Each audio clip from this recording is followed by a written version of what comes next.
Warning. The Maverick Marketer is not for the soft, timid, or faint-hearted. If you need permission or seek approval from your mother, spouse, mates in the pub, or anyone else for that matter, this really isn't for you. If any of what you've heard puts you off in the slightest, I advise you not to listen any further. You've been warned.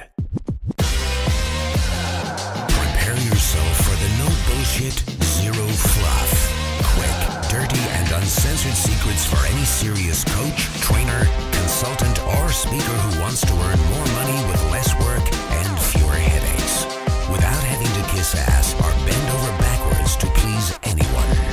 He's a relentless and fearless renegade who will stop at nothing to reveal the harsh, unforgiving, and brutal truth about what it really takes to succeed in this business. He's a guy people love to hate. And hate to love. It's your host, Drew Edwards. The Maverick Marketer is unleashed. Well, hello and welcome to another episode of the Maverick Marketer Unleashed podcast. And we are joined by Terry. Terry, how are you? I'm fantastic. Thank you, Drew. How are you? I'm very good. Thank you. Listen, if you enjoy the show, make sure that you subscribe via iTunes and spread the word as well. Anyone that you know who you think may enjoy the show too, let them know. For show notes, podcast updates, and additional resources, make sure you head over to www.maverickmarketerunleashed.com. That's maverickmarketerunleashed.com.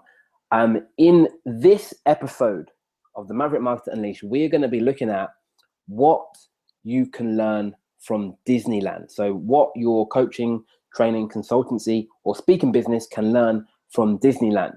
Now that sort of may sound quite strange and quite bizarre, but if you've never been to Disneyland, then you really should go.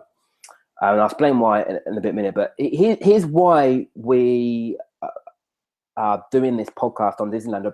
I think it was probably about 2 years ago. Me and Terry went to Dan Kennedy's info summit in, I want to say St. Louis. I'm not quite sure though. Yeah, it was. Yes, it was. St. Louis, yeah. And as part of that seminar, one of the things that Dan Kennedy did is he sort of dissected Disney as a business and really showed all the things that they're doing that we can emulate in our business too. So, I mean, that was like a 3-hour seminar, so I'm not going to sort of go into that much detail, but I just want to give you some of the key points that I took away from that session and that I took away and have applied to my business, and things that you can apply to your business too. But first of all, if you've never been to Disneyland, then you should immediately go as quickly as you can and leave your kids at home. And the reason I say that is because best way to go is go and call it market research. Go not to go on the rides necessarily. Obviously, while you're there, enjoy yourself, but look at how they do things. Look at how they run their business. Look at how they extract money from their clients. Look at how people actually go there and they enjoy spending money. So as I said before, Disney, well, I don't know if I did say actually, Disney boasts a bigger spend per person, a bigger average spend per person than Vegas. And that's including the sort of the legal and illegal prostitution, both inside and outside of the city. So go there and look at how they do it. Look at how they interact with their customers. Look at how they get their customers to spend more money with them, so more money than they do in Vegas. And look at how they ensure that their customers enjoy that experience. Their customers actually enjoy spending money. And if you haven't been there, then you'll know what I'm talking about. But if you haven't been, then go as quickly as you can and experience this. Terry, anything you want to add to that? Yeah, just going back to something you said there, but just for those that don't know who Dan Kennedy is, just very quickly, Dan Kennedy is considered the forefather of direct response marketing. And Dan Kennedy, it's reckoned that Dan Kennedy has helped create more millionaire business owners than any other marketing consultant ever. I believe Dan Kennedy charges $100,000 per day in consulting.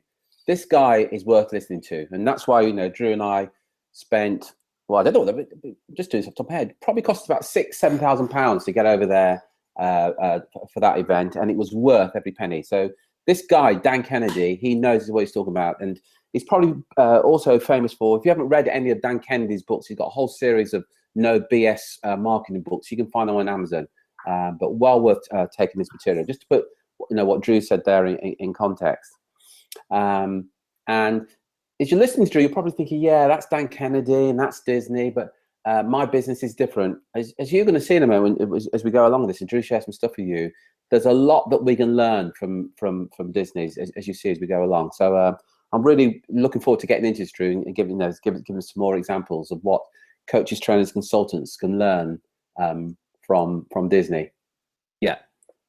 And by the way, even if you haven't been to Disney, you probably will have been, or at least be familiar with any sort of theme park where they have roller coasters, and they all try and copy Disney. So you can even if you can't relate to what Disney do, you've probably seen this happen in other theme parks as well. So lesson number one is that all of Disney's rides have restrictions. So almost every ride and every attraction inside the Disneyland theme park have some kind of criteria that you must meet if you want to be accepted onto the ride, if you want to be accepted or allowed into the attraction. Now, in most cases, it's simply down to a height restriction. But whatever it is, if you fall below, if you don't meet the criteria that they set, whatever that may be, you're not allowed in. You're not allowed to get on the ride, and you have to basically sit on the sidelines and watch. And again, just to go back to what I said before, this is one of the reasons that I recommend going without kids. Because there are height restrictions for a lot of rides. If you go with kids, you're restricted to what you can do, unless you're sort of willing to let them sort of sit there and watch you go on the ride, which again most kids won't be too happy about. But that's the reason I recommend going without kids, so you can sort of experience it freely without any of these restrictions. So the question is, what can you learn from this? What's the big takeaway from your business? Well, for starters, I mean, think about this: if Disneyland set a minimum criteria for you or anybody else to ride on the teacups, if they set a minimum criteria, a set of rules for you to ride on the teacups, then why don't you set a minimum criteria for your clients too? And here's what I mean. Most coaches, trainers, consultants, and speakers that you speak to, they'll basically work with anyone who's willing to pay their fees. They'll work with anyone who's willing to pay their fees. And again, sometimes they don't even set that as a minimum requirement. But then they'll sort of piss and moan about the clients who don't pay their bills on time, clients who don't return their call, clients who don't appreciate the true value of what you offer. Now, if any of that sounds familiar to you, then the reason for that is you're not setting a minimum criteria of who you work with. Okay, we've all experienced bad clients, we've all experienced people that we don't enjoy working with. To get around that, to avoid that, you need to have a set of rules, a set of values that each client must have before you work with them. This is something that was touched on in other podcasts, but you must have a set of rules that your clients meet before you work with them or before you even speak to them. Terry, does that make sense? Absolutely. And you made a really good point there about coaches, trainers, and consultants who then whinge and moan about some of the clients that we're working with who don't pay their bills or don't return their calls. And I always kind of have a wry smile on my face thinking, well, unless somebody held a gun to your head and insisted that you work with those clients, that's your choice. See, here's an example of a set of rules that you can set. Example, what's one that we set? See, we don't work with anybody unless they pay us 2 months up front. And you know, if you're now thinking, yeah, well, my clients won't do that, you're right. Some of your clients won't. But you should be in a situation where you're actually turning away business because they don't match your criteria. So one of our criteria is we won't work with you unless you pay 2 months up front. We won't work with you unless you commit to this for a minimum of 12 months. Now, there's some of the criteria that we set, but we don't work with everyone. What's your criteria? Because if you haven't got any criteria, guess the sort of clients you're going to attract? Any client who you're going to end up pissing and moaning about because they're lousy clients. And remember, that's your choice. So, as Drew said, set very clear criteria as to the type of clients you want to work with and what they must do to qualify to work with you. Awesome. Yeah. So lesson number one is have a minimum criteria for clients to come into your sort of inner circle, I guess. Lesson number two is that Disney understand that humans are humans. And let me explain what I mean by that. So both Terry and your business, I know you experience this too, but me as well, when I'm speaking to coaches, trainers, consultants, and speakers, and you touched on this at the beginning, Terry, is that one of the big objections that you'll get is you'll give an example of something they can do. So it might be email, it might be direct mail, it could be any form of marketing. And they'll sort of make the mistake of saying, well, my clients are different. My clients don't respond to that, or my clients are too sophisticated for that. Or you'll give an example of something that's worked in a different business. So, for example, this whole podcast, we're looking at what's working in Disney. You will have some people listening to this and go, well, Disney can do that, but my business is different. I can't do that. And I mean, to be completely honest with you, Terry, again, I know you can relate to this. When I was first learning about marketing and sales, I made that mistake too. And I'd hear someone who's getting really good results doing X, Y, Z, whatever it is. And I'd look at it and think, oh, that's really good, but my business is different. My clients think differently to that. My clients won't respond to that kind of marketing. But Disney never fall into that trap. They know that their clients are human. They understand that every human being, we are influenced by the same emotional triggers. So Disney know that as long as you're selling to human beings, regardless of children or adults, males or females, fat or thin, stay-at-home parent or a busy C-level executive, they have the same core factors of influence, the same emotional pulls. And again, if you want to see any evidence of this, go to Disneyland, and what you'll see that big, important CEO of the blue chip corporate firm who you said was too sophisticated for your kind of marketing, walking around wearing a big pair of Goofy shoes and Mickey Mouse ears, queuing to have their picture taken with Donald Duck, or rather queuing to have their picture taken with a guy in a Donald Duck costume. So do they seem so sophisticated now? So that's just a mistake. Your business is not different. Your clients are not different.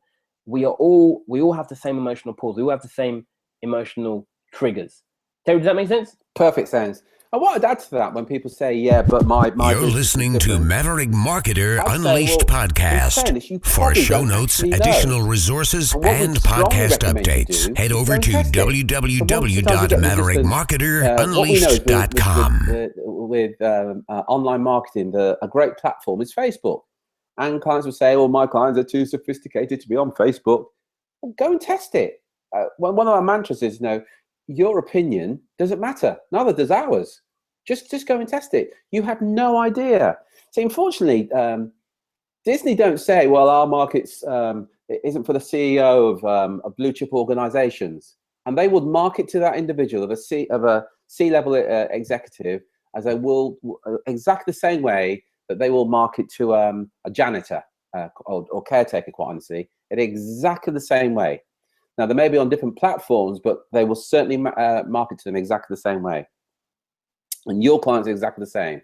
So you've got to really get your head out of that trap, quite frankly. Of, my clients are different and they won't respond to that type of marketing or that type of approach, whatever it is. As we talked about getting your clients to qualify, as an example, you really don't know until you test it.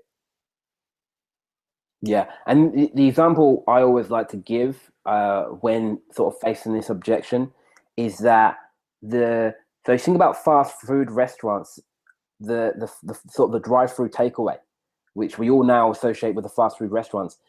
Fast food chains actually got that idea from the banks. So the point is, anything that you see working in a different business in another industry is something that is worth testing and sort of, I guess, tweaking it to fit your business, to fit your market. But don't ever make the mistake of thinking your business is different or your clients are different and they think in certain ways. So, I mean, quite frankly, they're not. We are all humans. We all have red blood. We all breathe. We all use a toilet.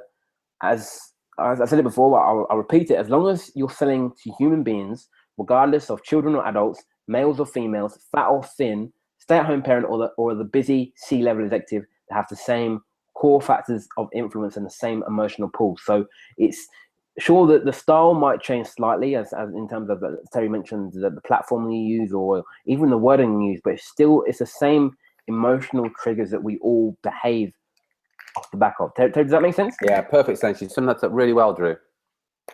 Great stuff. Lesson number 3 is that Mickey Mouse is the boss. And let me explain. So if you, look, if you go to any theme park, so Disney or even another theme park, you'd expect there to be queues. There'd be no surprise if you go to theme park and there's a queue for a ride or a queue for an attraction.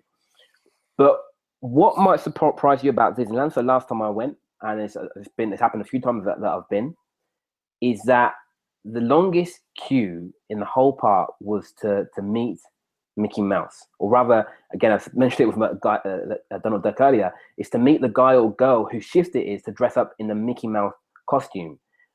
And if you look at the queue, discover that it's not just filled with kids as you might think. You'll find people of all ages, of all races, queuing to have a meet and greet with this fictional character, what is essentially a fictional character. So last time I was there, the queue to meet Mickey Mouse was just over 60 minutes long, an hour to meet this guy or girl wearing a costume. And at the same time, the longest wait for any other attractions in the park was 35 minutes. So it's almost double. Queue to meet Mickey Mouse was almost double.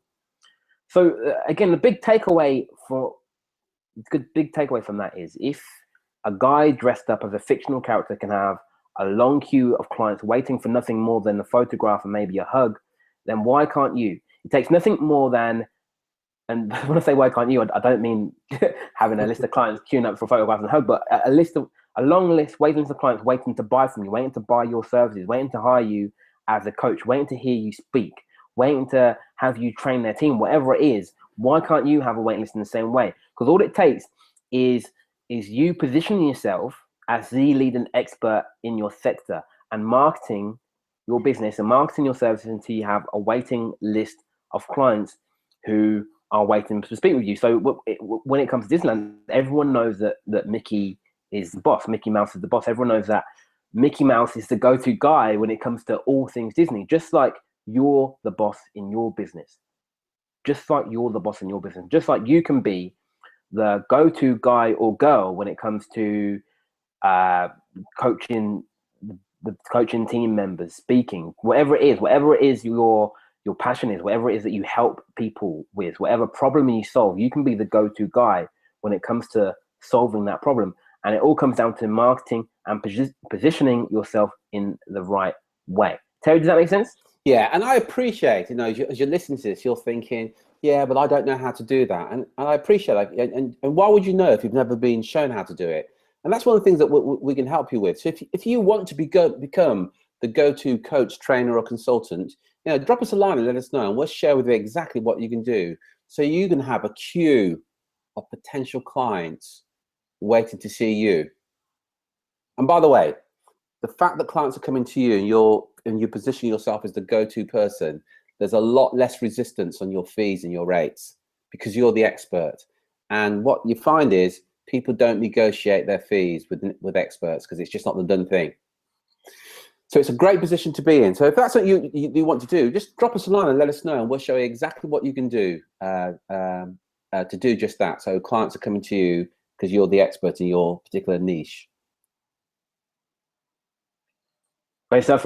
Lesson number 4 from Disney is Disney knows how to do upsell. So Disney knows how to do upsell. So here's something that, again, I mentioned before that Disney are able to sort of command a bigger average spend than Vegas. And the way they do this is that they get every customer that enters their theme parks to spend even more money with them, even when they haven't planned to.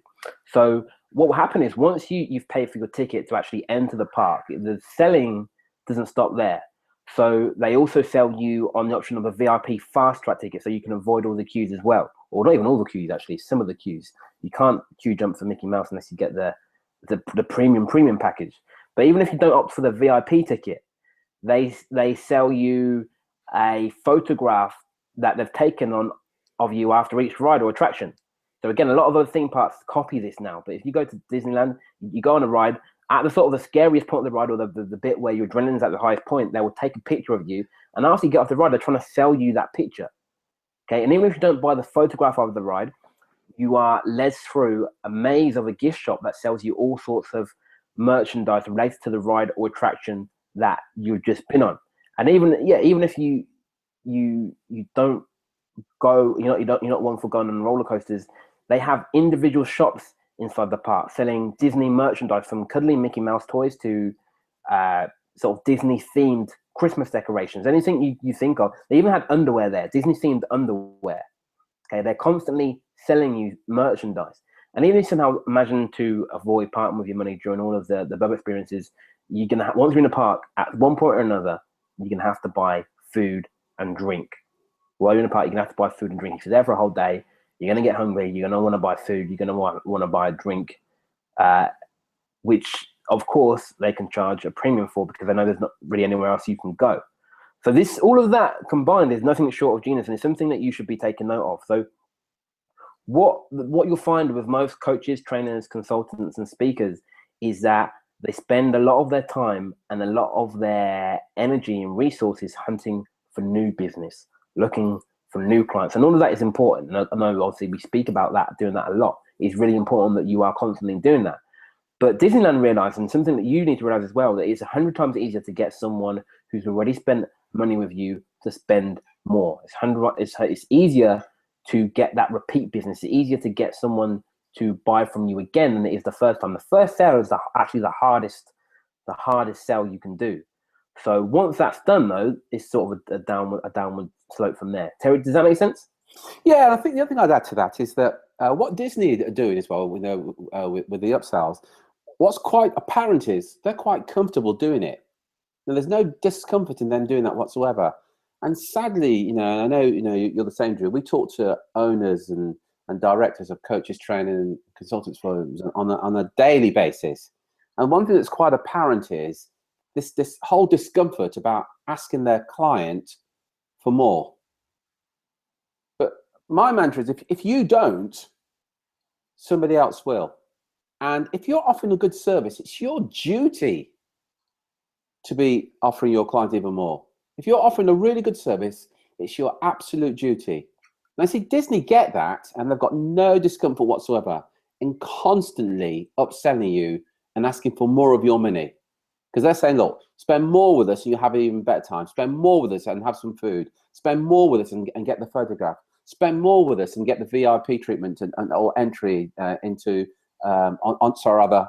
our rides. And they're totally comfortable with that. The question for you as a coach, trainer, as a consultant, are you comfortable asking your clients for more? Awesome.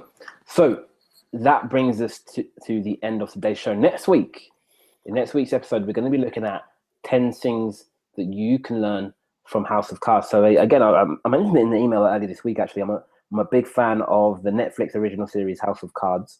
Terry, I know you are too. What I've done is I've taken sort of 10 business lessons that you can learn, 10 things that you can apply to your coaching, training, consultancy, or speaking business from House of Cards. So that's coming next week. In the meantime, for show notes, podcast updates, and additional resources, head over to maverickmarketerunleashed.com. That's maverickmarketerunleashed.com. If you've enjoyed the show, remember to subscribe via iTunes and spread the word as well. Again, it's something that we do for free. If you want it to keep going, what we ask from you is that you continue to tell your friends and family about it, and also leave us a review as well. Terry, again, thanks for your input. Thank you very much, Drew. We really enjoyed that. Good stuff. I will speak with you again soon. Until then, take care, take action, and be relentless.